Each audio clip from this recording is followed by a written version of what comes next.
এবছর শপিং এর বাজেট একদম কম, শুধু দরকারি জিনিস কেনা হবে। এই সব বাজেট কাজেট বুঝি না আমি। নতুন শাড়ি, লিপস্টিক, হ্যান্ডব্যাগ তো লাগবেই।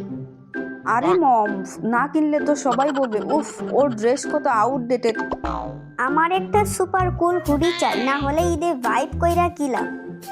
আহারে, আমাদের সময় তো এ নতুন লুঙ্গি পেলেই খুশি থাকতাম। লুঙ্গির যুগ চলে গেছে, এখন যুগ টাকা উড়ানোর বাবা। বাজেট 5,000, অথচ শপিং ব্যাগে 50,000 টাকার মাল ঢুকানোর অপেক্ষায়। ওয়াও, এই শাড়িটা দেখো, পার্টিতে পরলে কি দারুণ লাগবে। পার্টিতে যাবার জন্য শাড়ি লাগবে, ঈদে বাসায় বসে সেমাই খাও বেশ। ওএমজি, এই কুর্তিটা একদম আইডিয়াল। ভাইয়া, ডিসকাউন্ট আছে এই কুর্তিতে? আপু, এটা একদম ফিক্সড প্রাইস। ফিক্সড মানে কি? আমি ফিক্সড মানিয়ে নিয়েছি, দামও ফিক্সড হতে হবে? আহারে, আমাদের সময় তো 10 টাকায় 3 সেট জামা মিলত। দাদু, তুমি এক কাজ করো, তুমি ওই জামানায় চলে যাও, আমাদেরকে আর জ্বালায়ও না। ভাই, একটা স্নিকার্স দেখান, ভাইব লাগবে। ভাইব লাগবে মানে? পায়ে পরে হাঁটবি নাকি ড্রোনের মতো উড়বি? ওয়াও, এই দোকানে তো আগে আসা লাগছিল। এই দোকানে তো অনেক সুন্দর সুন্দর জামা কাপড়। ভাইয়া, কত দাম? আপু, 2,500 টাকা। 700 দাও, না হলে নিচের দোকান থেকে নেব। 700-তে তো ব্লাউজের কাপড়ও পাবেন না স্যার। আহ, 1960 সালে পুরো শাড়ি 25 টাকায় আসতো। আব্বু, দরদাম করা শো আউটডেটেড।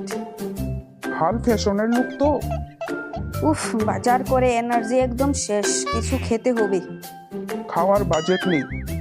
আব্বু, খালি বাজেট বাজেট করো না তো। ভাই, একটা চিকেন বার্গার দিন।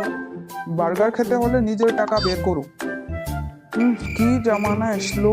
আমাদের জামানায় তো পেঁয়াজু ছোলা খেলেই পেট ভরে যেত।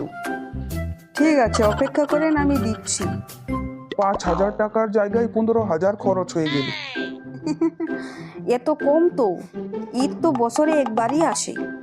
ডেডি, তুমি পয়সার চিন্তা করো না। আমরা যখন বড় হয়ে যাব, 2 ভাই বোন মিলে তোমার টাকাগুলি সব শোধ করে দেব।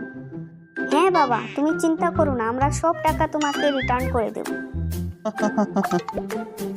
এবার থেকে অনলাইন শপিং করবো, দোকানে গেলে শুধু পকেট ফাঁকা হয়। বন্ধুরা, দেখলে ঈদের শপিং কেনাকাটার কত ঝামেলা।